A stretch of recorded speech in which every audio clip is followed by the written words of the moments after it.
Stranger Than Fiction is a 2006 American fantasy comedy drama film directed by Mark Forster, starring Will Ferrell, Maggie Gyllenhaal, Emma Thompson, Queen Latifah, and Dustin Hoffman.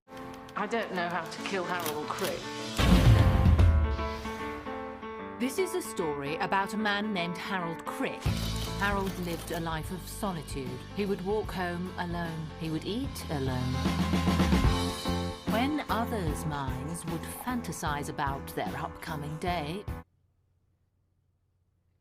Hello?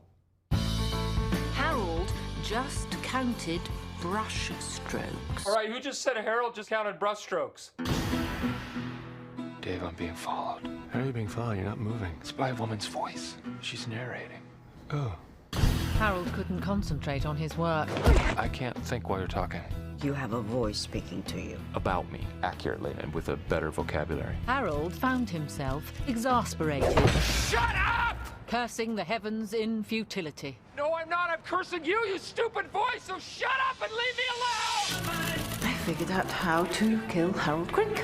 Little did he know that events had been set in motion that would lead to his imminent death. What? Why? Hello? Come on! This woman, Karen Eiffel, is one of my favorite authors. That's her. That's the voice. She's the narrator. Karen Eiffel, my name is Harold Crick. I believe you're writing a story about me. Is this a joke? You have to understand that this isn't a story to me. It's my life. I want to live. I need to speak to Karen Eiffel. I'm one of her characters. I'm sorry? I'm in her new book, and she's going to kill me. How exciting is that? Welcome back to the Cult of Films. I'm John, the host, and today I am bringing you a film that you've probably seen, but maybe you've forgotten about, or maybe you haven't seen. I don't know. I don't want to assume what you've done. We're talking about 2006 Stranger Than Fiction. So, is this a cult film? Debatable. Is it a film that you should see that's not really a mainstream film? I think so, even though it has mainstream actors, and I mean the biggest of biggest names. Academy Award winners, you have ultra stars that garnered millions and millions of dollars at the box office, but they all came together and made something a little bit smaller with a little bit more attention to detail. And this also broke the mold for one specific actor that was kind of typecasted in a specific role that didn't really use this opportunity to capitalize on this as other comedic actors jumping into more serious roles did. There's still a lot of comedy moments and Will Ferrell moments, his shtick in this movie.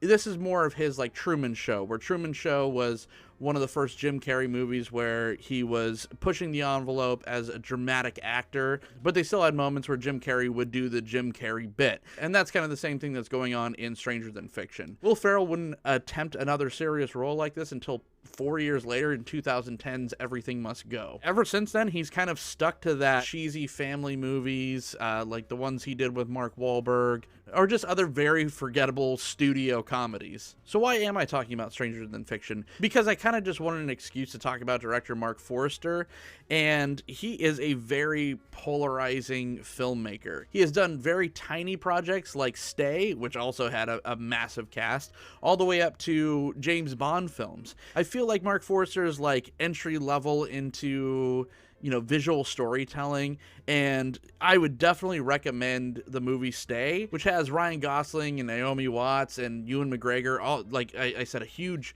cast, but done in a very almost like student filmy kind of way, but in a good way. And I definitely recommend, and I don't do this often, but Chris Stuckmann on his YouTube channel has a really good like in-depth breakdown of Stay, which I would do a Cult of Films on that, but I feel like that's kind of like the definitive breakdown of that movie. He goes almost frame by frame, and it's a really good watch, and I'll link that video in the description below on this one. But Stranger Than Fiction is a nice like bridge from a movie like that to his more well-known blockbusters. He's definitely a mixed bag as far as a filmmaker, in my opinion, because he did films like Christopher Robin and Monster Ball, which I think also succeeded beautifully with a larger budget.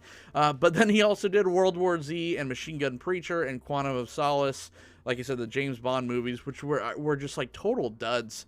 So I don't know what it is. Maybe the more money that he receives, it just feels more like a studio film. And just like the more he has to struggle to get a film made, maybe that's what kind of really brings out his creativity as a filmmaker. And this film definitely had a budget. I mean, it was a $30 million budget for an indie kind of comedy drama, black comedy, but it only made $53 million, so the world wasn't ready for serious Will Ferrell, I guess. But you have to think that all went to the cast, with Maggie Gyllenhaal, Dustin Hoffman, Emma Thompson, and even Queen Latifah garnering probably huge paychecks. There is some kind of like special effects, but they're just like really like word overlays on screen that I could probably do on my phone editing app. So I can't imagine that there is too much that was spent in the budget aside from just having these huge names. And I don't necessarily know why they needed such big name actors. I mean, it is extremely well acted. It's extremely well performed, but for such a small film, it always like confused me and puzzled me a little bit. It's like, why did we need Emma Thompson and Dustin Hoffman for these roles when you could have had, you know, Michael Pitt or something do the role of Harold Crick? So what is Stranger Than Fiction about? It's about an IRS tax agent named Harold Crick, who is just going through the motions of life. Every day is the same. He counts the amount of strokes when he's brushing his teeth. He wears the same thing every day. IRS tax man, so that's very monotonous. It's all about numbers and formulas. The beginning of this movie is very reminiscent to the beginning of Fight Club to me, when you know, the narrator is kind of going over his day-to-day and how monotonous it is. And it's kind of a different take on the same type of character, where one person becomes a complete sociopath and this character, kind of this fantastical thing happens to them, and it's a lot more of a benevolent outcome for this person, a lot less cynical. And there is some fun camera work in here. Like Mark Forster loves using visual storytelling techniques to add to the experience. Have the inside shot of Will Ferrell's mouth, which sounds disgusting, and it is, of him brushing his teeth, but just those like little added layers of style kind of ramp up, not so much the production value, but just like the kind of otherworldliness of this. I mean, it's about someone that is completely mundane, so you need these like little storybook shots of, you know, the titles going on the screen and then falling apart, and this magnificence of his like wristwatch, and that brings us to, you know, back to the plot, where his wristwatch is basically guiding him through life, because he actually finds out that he's a character in this very celebrated author Karen Eifel's story. She writes tragedies and she focuses on certain people, and her kind of MO, what she's known for, is killing them at the end of every book. That's kind of what makes a Karen Eifel book a Karen Eifel book. She's a cynic. All of her books are very pessimistic. And it just so happens that the universe aligned, where he starts hearing the story play out while she's typing of his life. It's kind of goofy and fantastical, but it's pretty entertaining as well. You know, we get those fun Will Ferrell moments once he first starts hearing, he's like brushing his teeth, and then he could hear this disembodied woman's voice, you know, kind of narrating what he's doing. He's freaking out, and that gives us some our funnier moments in the beginning of him just reacting to that voice, whether he's by himself or whether he's in public, just kind of yelling randomly so he looks like a total psychopath. It's just about the progression of knowing, you know, once he finds out little by little by coming in contact with these other characters. Professor Jules Hilbert, played by Dustin Hoffman, and I think Dustin Hoffman is incredible in this film. He's this like professor of literature, and so Harold Crick goes to him to find out if he's ever heard of something like this happen before, and then he's doing all this research, and once they find out that it's Karen Eifel, that's when it becomes kind of like a pressure cooker, a race against time to find this author and, you know, to ask if she could basically not kill him because he feels very out of control. But also, you know, the main reason of the story is to kind of change his ways and have this as like an eye-opening experience, and to live life actually, and to step outside the box. Like, he's wound up so tight that once he meets like this girl that he starts liking, Maggie Gyllenhaal, Anna Pascal, he confesses to her that he's never even had milk and cookies before, so had this vanilla experience of life, and that's horrible. And so, you know, he meets someone that's like totally crazy. Anna Pascal's this like hippie that owns this bakery. I think she was like a law professor before, and then she quit just because she kind of had her eyes open as well, and she wanted, you know, better. You know, we all have one life to live, allegedly, and you want to spend the time that you have on the earth doing the things that you love. And back to the visual storytelling, there's a few examples of kind of, you know, works that into the narrative. Because when we meet Harold, everything is super stark and monochrome. His apartment is completely unremarkable. His office is very unremarkable. Where he works, it's just like filing cabinets and just stark white light. And then he goes home and it's just nothing on the wall and everything's just completely mundane. But then when he starts changing, when this voice comes into his life and he starts trying to kind of dip his toe into breaking the monotony, kind of shows us that with the kind of evolution of the chaos in Harold's life. So the best example of it, right after the initial meeting with Anne's character, he's feeling these things that he's never felt before. It's kind of throwing him off his routine. And he's literally sitting there in like one of those buses, like city buses that are connected in the middle. And he's sitting there in between. And it's just like, he sees Anne come on the bus and she sits down and starts talking to him. And then you could tell I could either go to the back of the bus and live my life, you know, boring where everyone's just kind of like sitting there minding their own business. Or I could literally make the choice to go to the front of the bus. It's kind of entry level visual storytelling, but it's necessary because, you know, not everyone's gonna just like watch a Jarmusch film and be like, oh, I get everything. It's good to have these movies that you could start looking past just being a moviegoer, you know, like eating popcorn just for the entertainment value, and actually like stuff in the background is there to help you appreciate film if that's what you're into, or if that's what you're passionate about. A couple other scenes that are like this is when he's sitting in Dustin Hoffman's office for the first time. Professor Hilbert is in front of a more organized and controlled background with windows and rain running down, which signals like he's got his stuff a little bit more together. It's a little bit more calm. You know, flowing water is always that like calming visual cue. And Harold is literally sitting in front of a chaotic bookshelf that does double duty by looking like super cramped and uncomfortable, but also, you know, foreshadowing that there's a literal book or a writer of a book that's the antagonist of his life.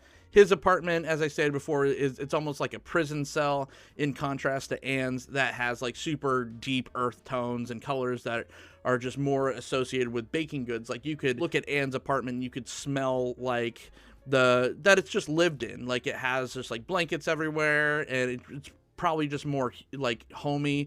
And then you walk into Harold Crick's apartment and it just feels like you walked into a jail cell or an IKEA, which is kind of the same thing. So does this film hold up? I think it is funny enough, and I think the performances are good enough. It's not something that I'm like running out on social media to be like, hey, everyone needs to go watch Stranger Than Fiction. If you're a diehard film critic or appreciator of films, like you have to see this movie.